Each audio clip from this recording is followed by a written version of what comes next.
Welcome back to clean news Rajasthan. चलिए देखते हैं राजस्थान की 15 फटाफट बड़ी खबरों को।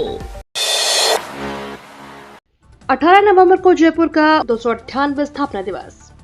प्राचीन सांस्कृतिक केंद्र गेटेश्वर कला संस्थान द्वारा 18 नवंबर को जयपुर की स्थापना के 297 वर्ष पूर्ण होने पर जयपुर का जन्मदिन समारोह पूर्वक मनाया जाएगा। जयपुर शहर सांसद मंजू शर्मा ने इस समारोह के बैनर का विमोचन किया। संस्था के मंत्री ओपी चांडक एवं संगठन मंत्री आशीष भट्ट ने बताया कि इस अवसर पर हर वर्ष की भांति ऐतिहासिक गेटौर के छतरी स्थित जयपुर के संस्थापक महाराजा सवाई जय सिंह के स्मारक को सजाया जाएगा और वहाँ पुष्पांजलि एवं सांस्कृतिक कार्यक्रम आयोजित किए जाएंगे।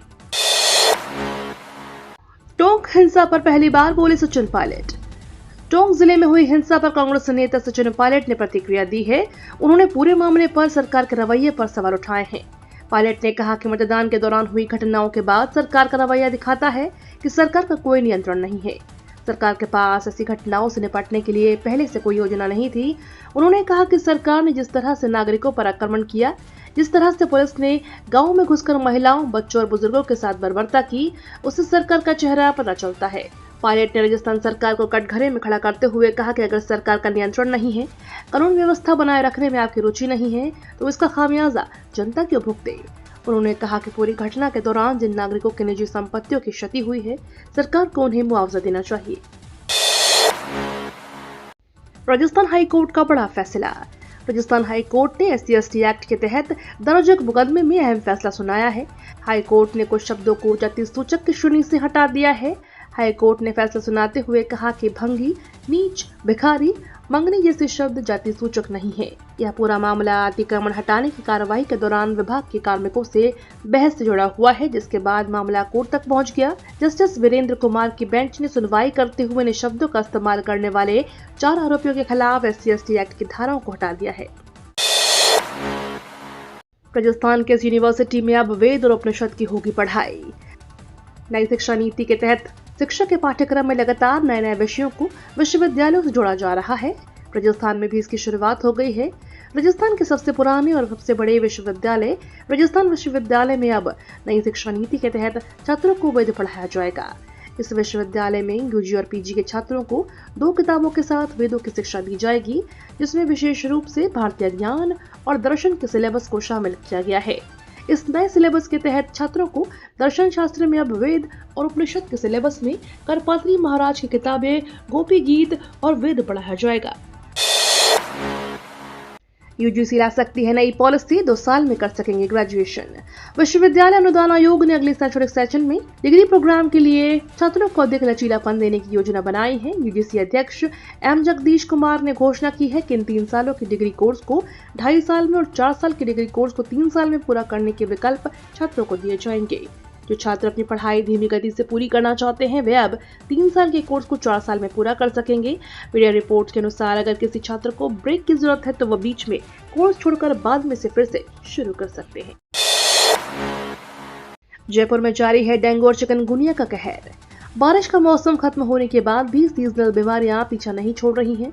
मच्छरों के अनुकूल मौसम खराब रहने के कारण डेंगू व चिकनगुनिया के केसों में कोई कमी नहीं हो रही।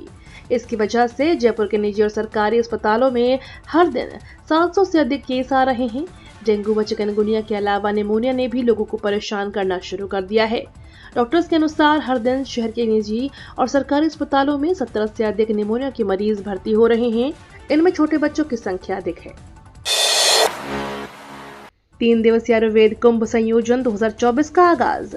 विश्व आयुर्वेद परिषद, राष्ट्रीय आयुर्वेद संस्थान जयपुर और आयुर्वेद विश्वविद्यालय जोधपुर के संयुक्त तत्वाधान में राष्ट्रीय आयुर्वेद संस्थान जयपुर में दिनांक 15 से 17 नवंबर तक संयोजनम 2024 का आयोजन किया जा रहा है। वहीं कल इसका शुभारंभ ऊर्जा मंत्री हीरालाल नागर, जयपुर सांसद मंजू शर्मा, NCSM चेयरमैन जयंत देव पुजारी, राष्ट्रीय आयुर्वेद संस्थान जयपुर के कुलपति प्रोफेसर संजीव शर्मा ने किया। मेघवाल ने राहुल गांधी पर साधा निशाना। केंद्रीय कानून मंत्री अर्जुन राम मेघवाल ने बीकानेर में मीडिया से बातचीत करते हुए बड़ा बयान दिया है।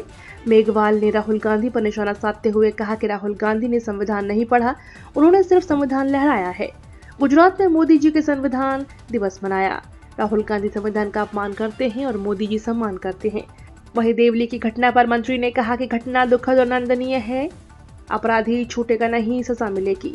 अशोक गहलोत का इशारा सबको पता किस तरफ कर रहे। देश का अपमान राहुल गांधी करना छोड़े, हमारी आलोचना करनी है तो करें। मोदी पीएम तीसरी बार बने जब इस सरकार गिरने और अस्थिर होने की बात खड़गे कर रहे थे, सब कुछ ठीक चल रहा। कांग्रेस अध्यक्ष खड़गे के बयान को सीरियस लेने की जरूरत नहीं। आरएस अधिकारियों के हड़ताल पर लगा ब्रेक। देवली उनियारा विधानसभा उपचुनाव के दौरान प्रत्याशी नरेश मीणा द्वारा आरएएस अधिकारी अमित चौधरी को थप्पड़ मारने के मामले में कल राजस्थान प्रशासनिक परिषद सहित अलग अलग संगठनों ने मुख्यमंत्री भजनलाल शर्मा से मुलाकात की और कार्यकारिणी की बैठक के बाद कार्य बहिष्कार वापस ले लिया है। हालांकि उन्होंने सरकार को अपनी मांगों को पूरा करने के लिए 1 महीने का वक्त दिया है।